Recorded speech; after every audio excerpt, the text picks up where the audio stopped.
Yang disampaikan Pak Anies ketika kampanye kemarin, kemudian kita cek realisasinya. Dari 23 itu yang kita apresiasi cuma 4 atau 5. Itu kita apresiasi, artinya berhasil, cukup berhasil. Walaupun keberhasilan masih ada titik koma dan lain sebagainya, tetapi yang 4 atau 5 ini bisa kita katakan berhasil. Tapi selebihnya itu rapat merah bagi fraksi PD Perjuangan. Artinya apa? Bahwa Pak Anies tidak fokus betul menangani persoalan pokok warga Jakarta. Tanyakan ke Kementerian PU bagiannya dengan pemerintah provinsi seperti apa, yang di Jawa Barat seperti apa, yang di Banten seperti apa, yang di Jakarta seperti apa. Dan semuanya harus satu visi. Karena master plan banjir untuk Jakarta ini sebenarnya sudah ada. Tahun 73 sudah ada. Harus melakukan apa, ada semuanya. Ternyata dia tidak hebat-hebat amat. Ternyata di balik semua ini mencitrakan sosok yang sebenarnya, bahwa dia ternyata hanya seorang pemimpin yang pengecut dan pecundang. Seandainya saya ini adalah member sakit hati, saya pasti sudah mainkan jurus cocok logi. Saya akan bilang ini adalah tanda dari alam bahwa Anies ini akan segera ambruk dan tidak bisa bangkit lagi. Ya ini jelas terlihat dari beberapa proyek penting yang bermasalah. Ya mungkin ini juga karena azab. Karena Bapak Anies tidak transparan terhadap pengelolaan anggaran di DKI Jakarta. Memang Anies Baswedan, Gubernur DKI Jakarta ini bukanlah sosok yang cakap dalam bekerja, tapi dia ini memang hanya ahli dalam berkata-kata.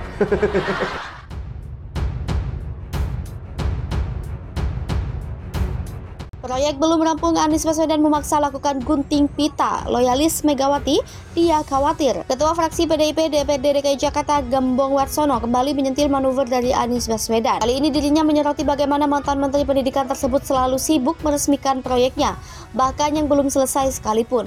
Dirinya curiga hal tersebut sengaja dilakukan demi popularitas, mengingat ia tahu bahwa masa jabatannya tak akan lama lagi selesai. Gembong pun turut menyinggung nama Heru Budi Hartono yang terpilih sebagai mantan Gubernur DKI Jakarta. Gembong menyebut kalau Anies enggan program yang ia canangkan kelak resmikan oleh Heru. Gembong menambahkan seharusnya Anies menerima kenyataan bahwa pembangunan yang dia gagas belum dapat diresmikan sebelum 16 Oktober 2022 mendatang. Tanggal itu merupakan hari terakhir Anies menjadi orang nomor 1 di ibu kota. Terdapat sejumlah program pembangunan yang diresmikan oleh Anies meskipun belum rampung dikerjakan. Misalnya, Jakarta Recycling Center sebagai pusat edukasi Jakarta Sadar Sampah di Jakarta Selatan. Selanjutnya, praresmi fasilitas pengelolaan sampah landfill mini dan RDF plan di tempat pembuangan sampah terpadu Batara Gebang, Bekasi hingga soft launching penataan Taman Semanggi. Peringatan Surya Paloh ke kader Nasdem usai nonaktifkan Zulfan Lindan. Surya Paloh memperingatkan kadernya usai dia menonaktifkan Zulfan Lindan. Soalnya Zulfan bicara mengenai Anies Baswedan adalah antitesis Jokowi. Zulfan, politikus Partai Nasdem, mengupas posisi politik Gubernur Jakarta Anies Baswedan dan Presiden Jokowi. Dia menilai Anies adalah antitesis Jokowi. Zulfan menggunakan teori dialektika filsuf Jerman GWF Hegel. Kegaduhan muncul PDIP memprotes pernyataan Zulfan sebagaimana diketahui Partai Nasdem mengusung Anies Baswedan sebagai capresnya, padahal selama ini Nasdem adalah partai pendukung pemerintahan Jokowi. Partai Nasdem mengambil tindakan untuk kadernya itu. Simak selengkapnya di halaman berikutnya. Partai Nasdem mengambil tindakan untuk kadernya itu. Zulfan dinonaktifkan. Zulfan Lindan dinonaktifkan Partai Nasdem dari kepengurusan Dewan Kepemimpinan Pusat Partai Nasdem. Surat penonaktifan Zulfan Lindan ditekan 13 Oktober 2022 dengan nomor 228 SI/DPP Nasdem 10/10/2022. Keterangan di dalam surat itu yakni peringatan keras untuk Zulfan Lindan. Dalam surat yang ditandatangani langsung Surya Paloh dan Sekretaris Jenderal Partai Nasdem Johnny G. Plate, keputusan menonaktifkan Zulfan Lindan karena pernyataannya tidak produktif, bahkan cenderung menurunkan citra Partai Nasdem. Zulfan Lindan dilarang memberikan pernyataan di media massa atas nama fungsionaris Partai Nasdem. Peringatan Surya Paloh ke kadernya. Dalam keterangan tertulisnya, Surya Paloh menekankan Nasdem yang sejak awal mendeklarasikan diri sebagai partai gagasan yang ingin berjuang melakukan perubahan. Nasdem, kata Paloh, memiliki tanggung jawab moral dan praksis untuk mencerahkan dan memberi pemahaman baik kepada masyarakat. Meski begitu, Zulfan Lindan masih merupakan kader Nasdem. Hal tersebut disampaikan oleh Ketua DPP Nasdem Willy Aditya. Dia menyebut Zulfan Lindan hanya dinonaktifkan dari kepengurusan. Lantas tak ngegas usung Capres 2024, PDIP ternyata satu-satunya partai dengan 4 kekuatan super ini. Kandidasi buat pemilihan presiden 2024 sudah memanas, berbagai partai politik sudah melakukan berbagai manuver dengan mengusung calon presiden. Mulai dari Partai Gerindra dan PKB yang sudah mesra dengan pendaftaran di Komisi Pemilihan Umum hingga Partai Nasional Demokrat yang sudah mendeklarasikan Anies Baswedan. Kendati demikian, di tengah keriuhan itu, partai pemegang suara terbesar di Pilpres 2019 lalu, yakni PDI Perjuangan, masih belum menentukan calonnya secara resmi. Tak kunjung bersiulnya PDIP soal capres mereka rupanya didukung oleh kekuatan politik mereka sendiri. Dalam hal ini, Direktur Eksekutif Parameter Politik Indonesia Adi Prayitno menyebutkan bahwa PDIP memiliki instrumen politik lengkap sehingga percaya diri belum mengusung satupun calon presiden seperti partai lainnya. Setidaknya menurut Adi ada 4 instrumen politik penguat PDIP yang membuat partai tersebut masih anteng di tengah memanasnya politik. Sekjen PDI Perjuangan Hasto Kristianto memperkirakan calon presiden yang akan diusung partainya pada pemilu 2024 diumumkan pada Juni 2023. Terkait pengumuman capres, menurutnya PDIP telah memiliki pengalaman pemilu berulang kali sesuai dengan tahapannya ditetapkan KPU RI. Demikian pula saat mengumumkan cawapres pendamping Jokowi pada pemilu 2019, menurut Hasto tidak bisa lepas dari dinamika politik yang berkembang pada saat itu.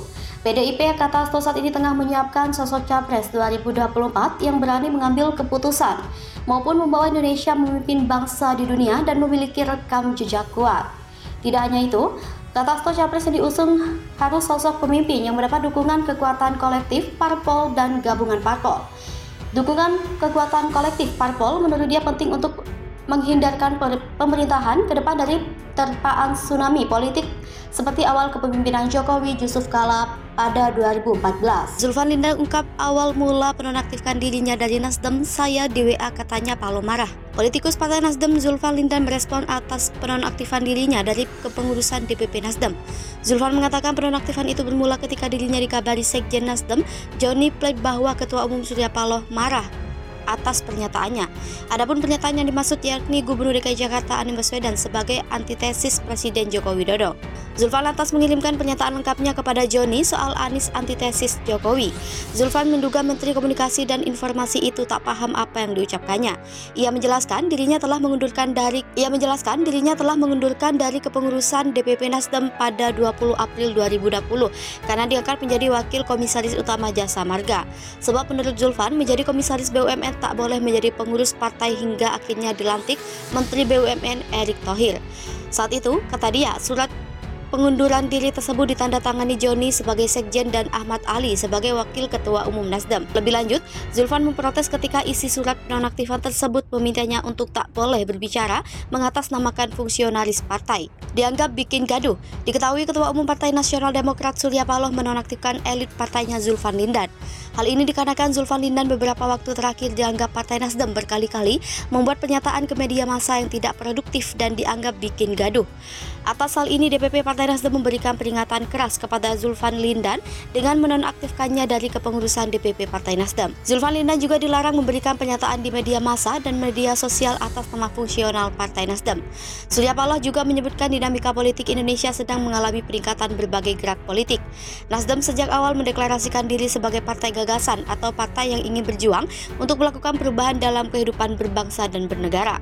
Sehingga jelas Surya, Nasdem memiliki tanggung jawab moral dan praksis agar masyarakat Indonesia mendapatkan pendidikan dan informasi politik yang mencerahkan dan memberi pemahaman yang baik. Anies antitesis Jokowi. Sebelumnya Zulfan sempat mengatakan sosok Gubernur DKI Jakarta Anies Baswedan merupakan antitesis atau pertentangan yang cocok dari Presiden Joko Widodo. Hal tersebut dikatakan oleh Zulfan sebagai satu dari antara banyak alasan kenapa Partai Nasdem mendeklarasikan Anies sebagai calon presiden pada pemilu 2024. Ia juga menegaskan Nasdem telah mengkaji hal ini melalui pendekatan dialektika filsafat. Lebih lanjut, Zulfan menegaskan sosok yang ia sebut antitesis ini hanya ada pada figur Anies. Sedangkan Gubernur Jawa Tengah Ganjar Pranowo dan Ketua Umum DPP Partai Gerindra Prabowo Subianto yang juga digadang-gadang maju Pilpres tidak memiliki antitesis tersebut.